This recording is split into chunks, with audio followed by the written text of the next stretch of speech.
Today I have a story that starts like any ordinary morning but ends in a way no one could have predicted. She was alone, enjoying the quiet, until a knock at the door shattered the stillness. It was just the plumber. Or so she thought. But what happened next in that bathroom will leave you breathless. Was it fate? Was it a warning? Or was it something even deeper, something she had buried for years? Don't blink, don't look away, because this story will pull you in, twist your emotions, and make you question how well we ever really know a stranger. I was not expecting anyone that morning. The house was quiet the way I liked it. Just me, the sound of my thoughts, and the distant hum of silence. Then the doorbell rang. I opened it, barely covered, expecting a delivery. Instead, he stood there, tall, rugged, with those quiet eyes that seemed to know things. "You called for a plumber?"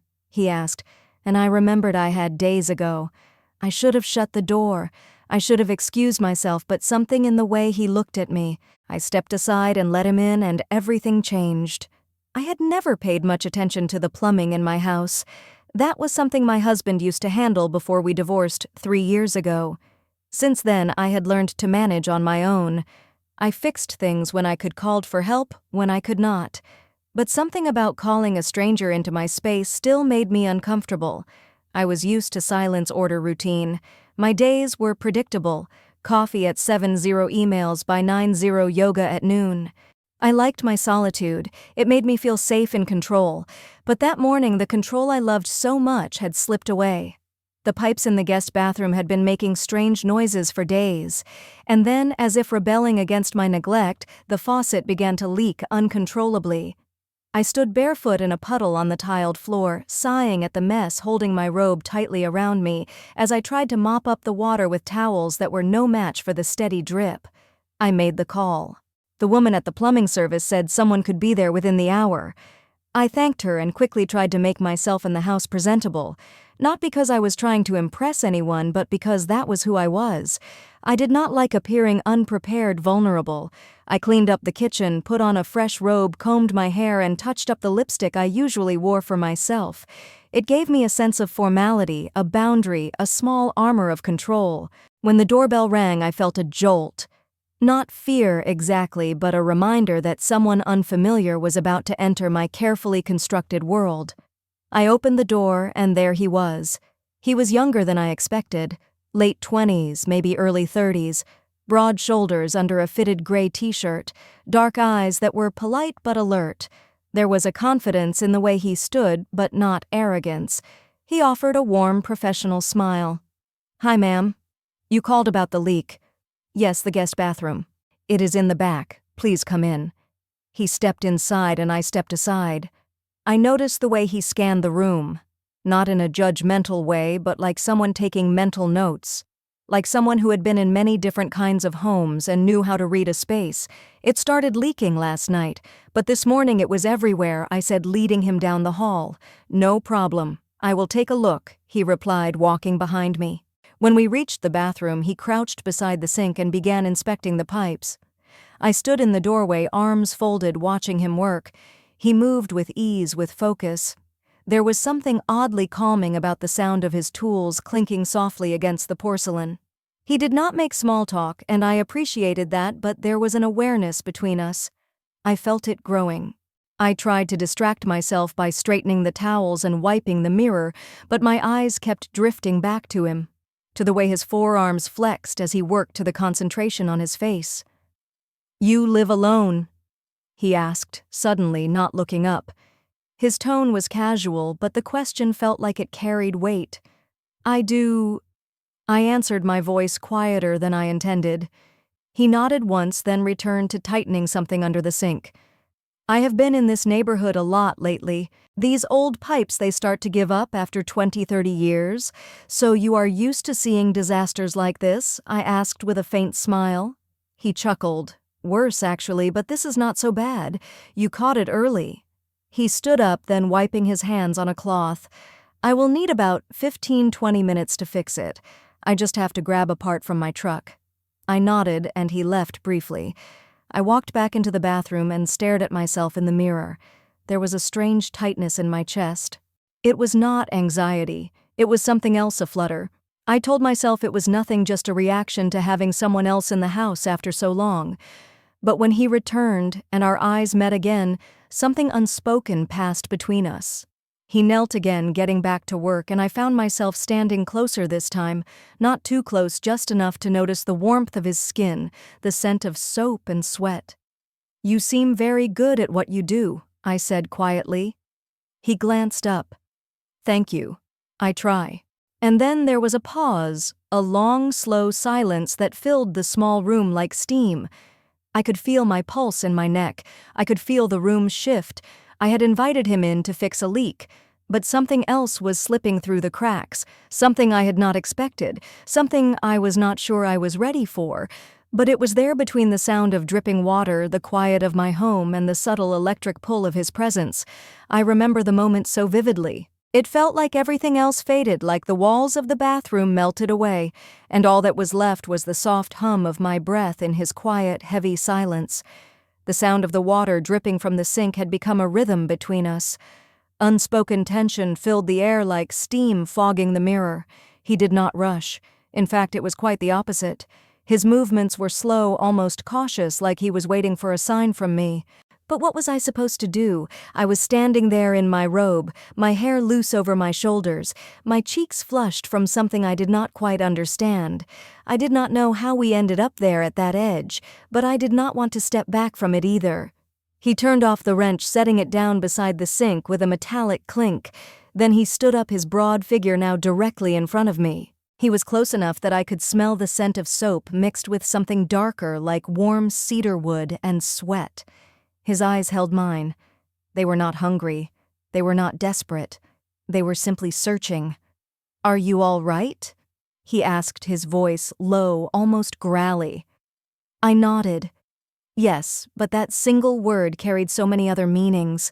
It was a permission, a surrender, a longing that had lived quietly inside me for years. Walled off behind motherhood divorce papers, professional attire, and schedules filled with everything except me. His hand reached up slowly, brushing a strand of hair from my face. His fingers did not linger, but I felt that touch long after it was gone. "I did not mean to make you uncomfortable," he said, stepping back a little. "You did not," I replied quickly. Too quickly, he paused, his gaze holding mine. I should go, though. But I did not want him to go. I had been alone too long, emotionally, physically. I did not crave meaningless company. I craved connection, something real. And strangely, in this odd, unplanned moment with a man I barely knew, I felt more seen than I had in years. So I did something I never thought I would do. "Can I ask you something?" I said. He turned back toward me. "Of course. Do you ever feel like you are holding back all the time? Like you are just performing for the world, pretending everything is fine, when in reality you are tired of pretending?" He blinked slowly. "Yes," he said, his voice carrying weight. Every single day there was a silence that followed, but it was not awkward. It was honest, safe, like we had both taken off invisible armor and were finally breathing in the open. Then he stepped forward again. Not fast, not presumptuously, just one step, and I did not move away. "I do not want to cross a line," he said, "but I do not want to lie to myself either." My breath caught, but I did not stop him. My heart was pounding, not from fear, but from the rush of being alive, of finally being wanted. He leaned in slower than anything I had ever experienced. His lips hovered near mine, close enough that I could feel the heat of them, but not yet their touch. "If you tell me to stop, I will," he whispered. I could have said no. I could have backed away. I could have let the moment pass like all the others I had buried. But I did not want to bury this one. I closed the small space between us. The kiss was not wild. It was not desperate. It was careful, tender, full of all the things we did not have words for. And as his hands came to rest lightly on my waist, I felt my own hand reach up, fingers brushing the back of his neck. We kissed like people who had been denied affection for too long, who had lived through hurt and chosen survival, but secretly hoped for something soft again. When we pulled apart, he looked at me as though he had seen the deepest part of me and did not flinch. "I do not know what this is," I said honestly, "but I do not want it to be nothing." He nodded, brushing my cheek again. It does not have to be, but only if it is what you want." I looked at him. This man who had entered my home to fix a pipe and had somehow uncovered something broken inside me. And I knew I wanted this moment. I wanted him. He kissed me again. And this time it was deeper, slower. I felt the way his fingers traced along the edges of my robe. Not tugging, not forcing, just exploring. As though he was reading a map across my skin. And then, without saying a word, I led him to the bedroom. Nothing felt rushed. No part of it felt like a mistake.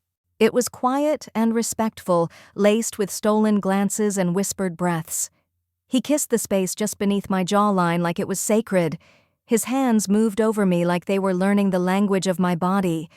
When my robe slid to the floor, I did not feel shame. I did not worry about the stretch marks or the softness I used to hide. His eyes held no judgment, only awe, like he was seeing something beautiful I had forgotten existed. He held me like I mattered, touched me like he was grateful to be allowed, made love to me, like it was not a transaction but a shared healing. There were no loud moans or dramatic declarations, just soft gasps, steady rhythms, and fingers interlocked like we were holding on to something fragile. Afterwards, we lay in the quiet, not rushing to fill it with words. The light from the hallway glowed through the open bedroom door, casting gentle shadows on the wall. He looked over at me. "You are still beautiful, you know." I smiled, not out of vanity, but because I finally believed it. "I do not know what comes next," I whispered.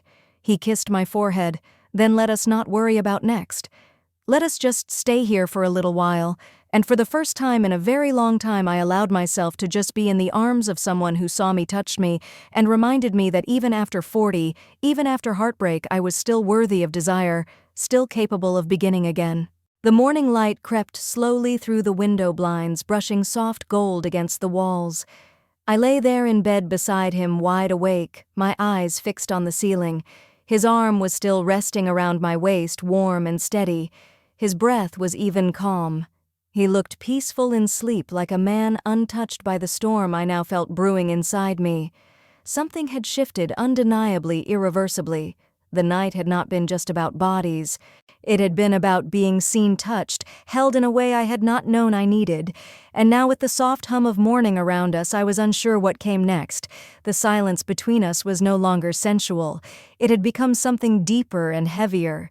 He stirred beside me, eyelids fluttering open. When he looked at me, there was no awkwardness, no regret, only a soft knowing in his eyes. He stretched a little, then leaned closer to brush his lips gently against my shoulder. "Good morning," he whispered. I smiled, but it felt like a borrowed expression, like I was still catching up with myself. "Good morning," I replied. We stayed in that stillness for a few minutes. I wanted to stay in that warm bed in the comfort of that quiet room, but my mind had already started spinning. What was I supposed to say now? What did this mean? Was it a moment we both needed, or had we opened a door we were not ready to walk through? He sat up and looked at me as if he could feel the shift in my mood. "You are thinking too much," he said gently. I laughed softly, but it was strained. "I do not know how to do this casually." "I know," he said with no hint of judgment. "Neither do I." He reached for his shirt, but then paused. "I came here to fix a leak. I did not expect this, but I am not sorry it happened." I sat up, pulling the sheet around me. "Neither am I. But I also do not want this to be one of those stories we never talk about again." "It does not have to be," he said. "But what does it look like now?" I asked. "You are a plumber who showed up to fix a sink. I am a woman who has been alone for too long. And then this happened." His expression softened. "It does not have to fit a script. We are not clichés unless we pretend this meant nothing." I looked down at my hands. "You do not even know me." He smiled. "I know more than you think. I know how you looked when you let your guard down. I know how you kissed, like you had not felt wanted in years. And I know that you held on to me like you were afraid it might be your last chance to be touched with meaning." His words struck something inside me, raw and unguarded. He continued. "And I know I did not just come here to fix a pipe. I came here and for some reason I met you. Maybe it does not make sense, but not everything real has to." I looked up at him, my throat tightening. "I am afraid." He nodded. "Me too." That admission broke something inside me. I reached for him and he came closer, wrapping his arms around me as I leaned into his chest. There was something sacred in that embrace. Not erotic, not desperate, just two people holding each other because the world outside would not. "I do not want to pretend this was just a mistake," I whispered. "It was not," he replied firmly. "But what if it fades?" I asked. "What if it turns out we were just two lonely people in the right place at the wrong time?" "Then we let it fade," he said. "But only after we give it the chance to be something more." I closed my eyes, breathing in the scent of him, honest and grounding. I have been invisible for so long, I admitted even to myself. He pulled back just enough to look into my eyes. "You are not invisible. Not to me." His words were not flowery, not poetic, but they were real. And sometimes that is what saves you. Not grand promises, not perfect circumstances, just someone willing to see you in your mess, your fear, your longing, and not walk away. The silence between us was no longer heavy. It had changed, transformed into something warm and comforting, like the glow of the sun breaking through a stormy sky. He held me, and I allowed myself to be held. No more questions, no more hesitation, just a soft understanding that what had happened between us was real, and that we did not have to define it with any rigid expectations. He pulled away gently, looking into my eyes with a softness that made my chest ache. "I think it is time I go," he said quietly, standing up and reaching for his tools. I nodded, but there was no rush. It was not a goodbye. It was just a pause, a moment to breathe before what came next. The air in the room felt lighter now, the weight of uncertainty eased by the simplicity of what had just transpired. As he left, I stood by the door watching him go. There was no dramatic farewell, no longing, just a quiet acknowledgement that this encounter had changed me, had opened something in me that I had buried for far too long. Maybe he was just the man who fixed a leak in my bathroom, but he had done more than that. He had repaired something inside me. I closed the door behind me, taking a deep breath. Whatever happened next, I knew I could face it. And for the first time in a long while, I felt truly alive. And there you have it. What started as a routine service call became a life-changing moment she never saw coming. Some say she let her guard down. Others believe it was destiny knocking literally. Was it wrong to feel a connection with a stranger, or was it just a reminder of how deeply loneliness can echo in a quiet house? Some viewers may say she crossed a line. Others might argue that vulnerability is not weakness, but a cry for understanding. What do you think? Was it fate, foolishness, or freedom? Follow me so I can stay inspired to bring you more stories like this. Or give me a little encouragement by pressing number 1 below. Your support means everything.